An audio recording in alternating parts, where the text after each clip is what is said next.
Good morning. This is Bill from Audi Europa Naples, and I'm here today on a muggy, miserable, I know, keep saying it, keeps being true, muggy, miserable Florida morning. The kind where you don't even have to move and you've got sweat dripping off you. There he is, look at that, immediately he comes in. There he flew off, all right. Well, we got birds chirping everywhere, but the hell with it. I'm going forward. I've got this 2014 Audi A5 Cabriolet. This one is a Quattro, which is Audi's, of course, very famous all-wheel drive system. And it comes from a company that has a very complicated history. Audi is a bit like I don't know, the automotive equivalent of the Brady Bunch. I mean, it's as confusing as Father's Day at Wilt Chamberlain or Mick Jagger's house. It's a very strange car company, or at least it was a very strange car company until it became a lot more mainstream. It dates all the way back to 1885 when a guy named August Horsch made a car company called Wanderer. Pretty good name. I think Rambler might have grabbed that later on. And that, Wanderer kind of moved along until 1899 when he got a little more self-centered and made the August Horsch Car Company. And then he pissed off all his partners. He left in 1904 and made himself the August Horsch the second car company, some ridiculous name that was just like the first name. So his former partner sued him. It went to the Supreme Court. The Supreme Court agreed with the former partners. They had to come up with another name. So he brought all his, employees home, the 5 guys who ran the company for whatever. They're hanging around. August's kid is doing his homework in the corner and listening in on the conversation. They keep trying to come up with names when the kid says, look, Horsch means listen. And in Latin, listen is Audi. Why the hell don't you just call it Audi and be done with it? And they all liked it, and they did, and Audi was born.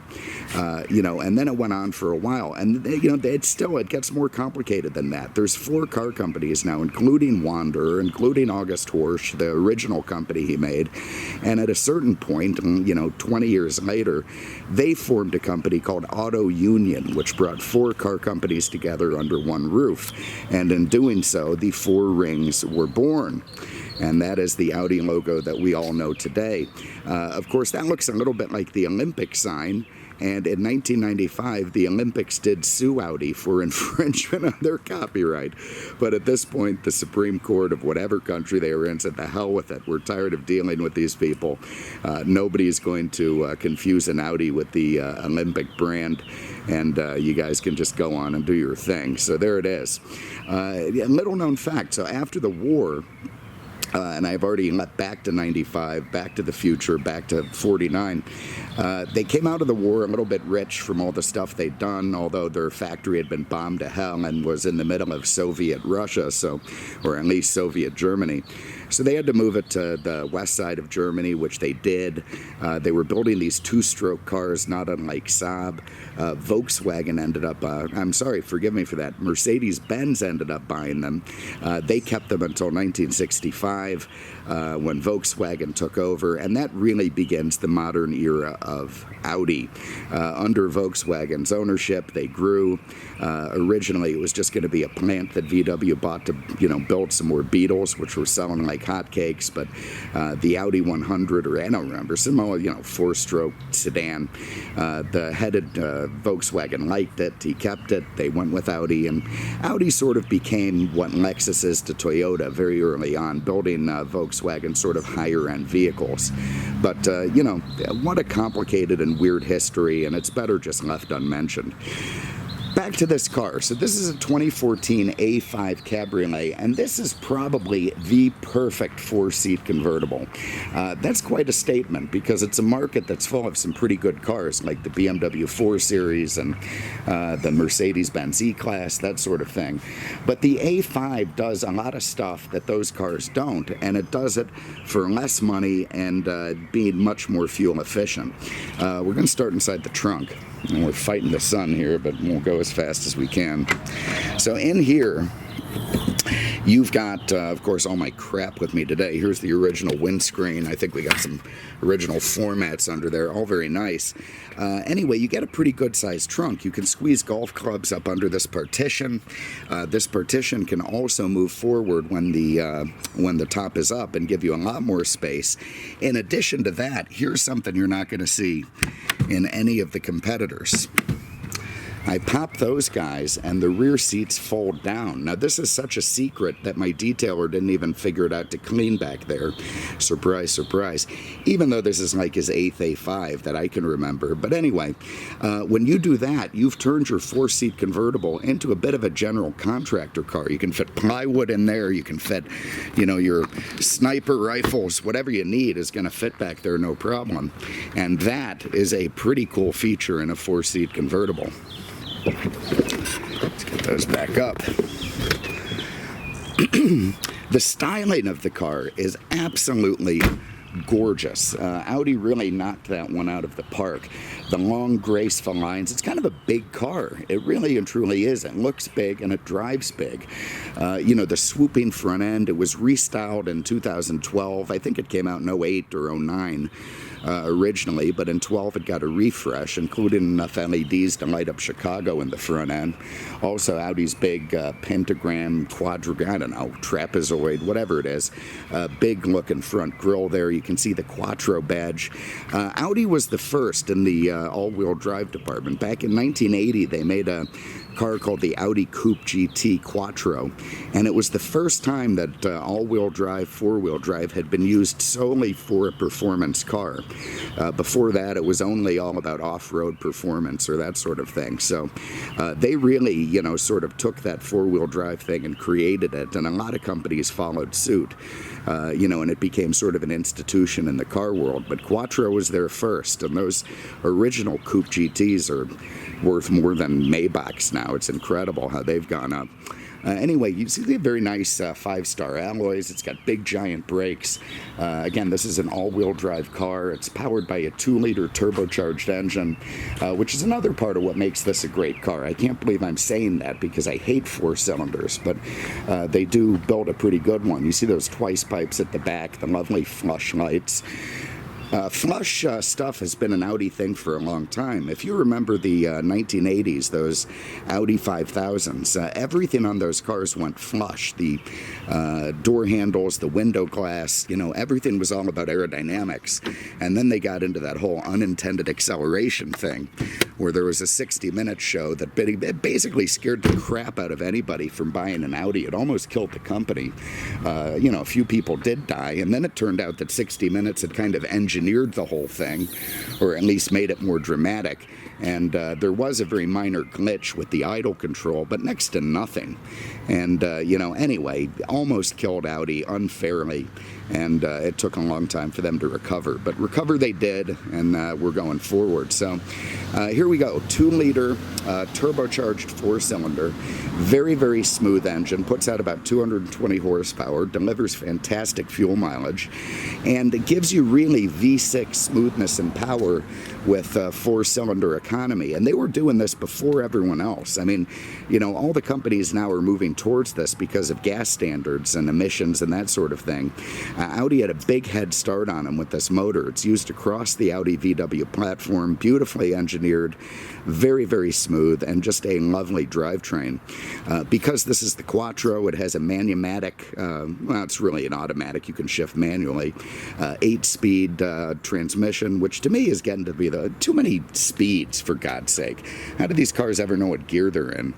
But anyway, much prefer that to the CVT that the front-wheel drive models come with, and is a pretty great drivetrain in this car. All right, have a look inside. I have to say, I've never really been an Audi guy. I know there's a lot of people who are. I'm not one of them. I mean, every time I get in a Benz, I can sort of feel the history of the company and, you know, the tradition and that sort of thing. With an Audi, it's just like a great car built by engineers, but it could almost have any badge on it. I don't know that there's too much stuff that's really distinctly Audi.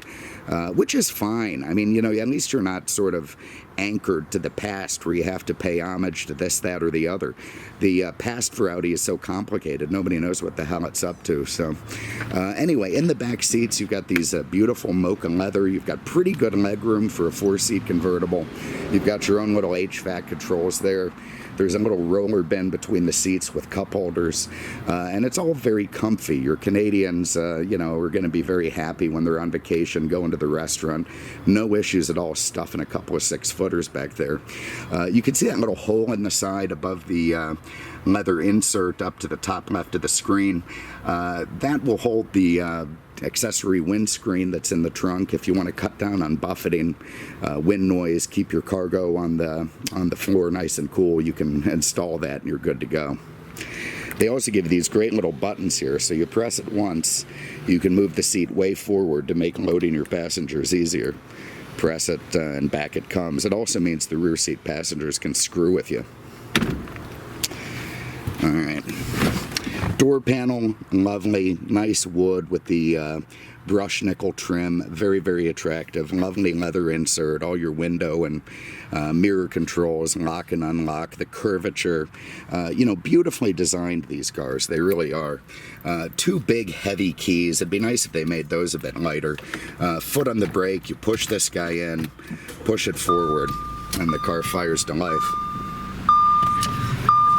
Okay, now when I close the door, it's going to beep at me. It's just going to beep at me. Anyway, that little seatbelt presenter comes forward to hand you the seatbelt.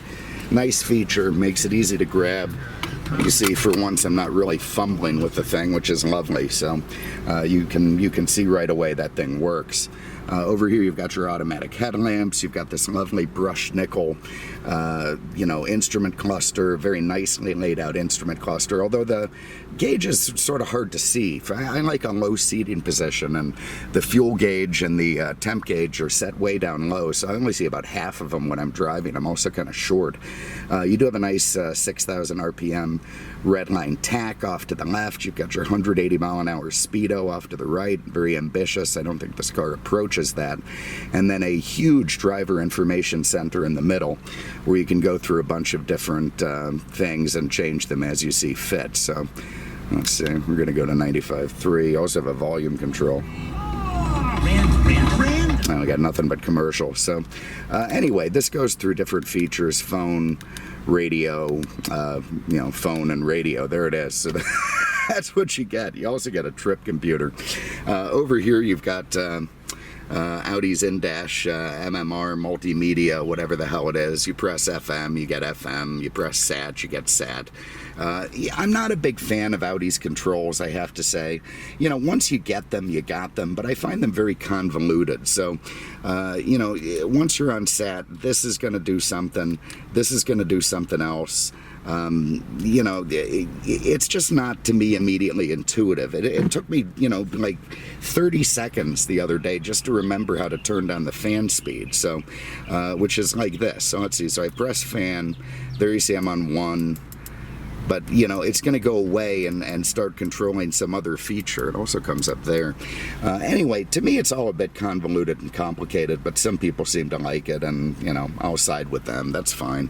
You get a Bluetooth there, in-dash CD. Lovely little 3-spoke steering wheel, by the way. That's a very nice feature. Fat leather, nice to grip, all lovely. There you see the Quattro badge on the dash. And here we got some books and an iPod connector and whatever else, all nice. Lovely hump center console with the wood and the black trim, lovely to look at.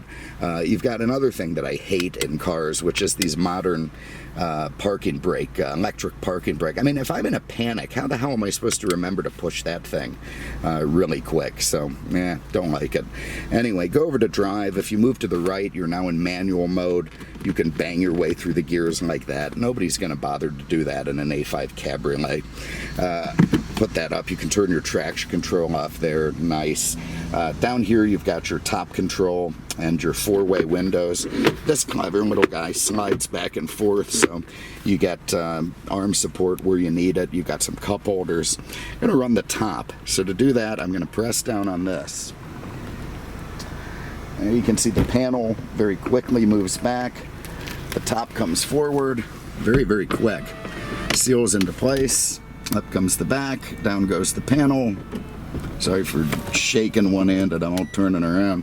And then you can use your four-way windows, and they all go up at once. And there you see it has a very nicely finished headliner. They also give you these little LED lights for the rear passengers. That's all very lovely stuff.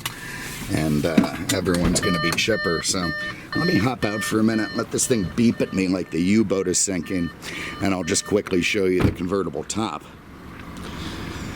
Also those rope LED taillights, kind of cool. But anyway, nice brown top to match the brown leather inside. Really looks good with the ibis white paint. You know, it's just a bloody attractive car. I really love the stainless steel around the window frame. Nobody else does that. That's a total Audi touch, and really sets their cars apart. So, yeah, man, I defy you to find a better looking four-seat convertible. It really is a great looking piece. Very menacing looking lights up there, and the fog's down low. Just pretty. God, listen to this thing. It's so angry. It is so angry. Let's get some AC going. Go into drive. Get out of our radio settings, and let's go for a spin. So they've managed to make this four-cylinder incredibly smooth, and that's back to that V6 thing. It just feels like a V6 in almost every way. The turbo is instant and no lag at all, so it just feels like more V6 torque. Plenty of acceleration. Absolutely lovely the way it gets up and moves for a small engine in a big car. You're not going to feel any wants or needs in that department. And if you do, they do make, you know, some hot rod versions of this thing. It just paves the road for you. Lovely smooth ride, nice nimble steering. It's of course all electric and variable controlled. Hammer it. What do we got? Wind that little guy out. So, you know, not in the sport setting, but plenty of pep. Moves you down the road just fine. Ice cold air conditioning in this thing too, which is what makes me happy. This top is pretty cool. You can run it up to 31 miles an hour, surprising. And you know, it just becomes a fantastic, useful, practical four-seat convertible. You know, you fit four guys in there. You can fit a ton of cargo in there. You know, here in Naples, we have a bunch of condo cars, we call them, where, you know, people will buy an extra car for their winter home down here. And the A5 is probably about as good as you can do, because it'll handle what you need. You can still pick people up at the airport. You can throw them in the back to go to dinner. You can lower the rear seats and get, you know, some mulch or cargo in the back. Of course, the top goes down so you can enjoy the weather. And it looks so damn good that it's very happy to be parked by any valet parker in town. So, all in all, just a terrific all-around car, this A5. If you have an interest, give us a call, 239-298-8000, on the web at aenaples.com.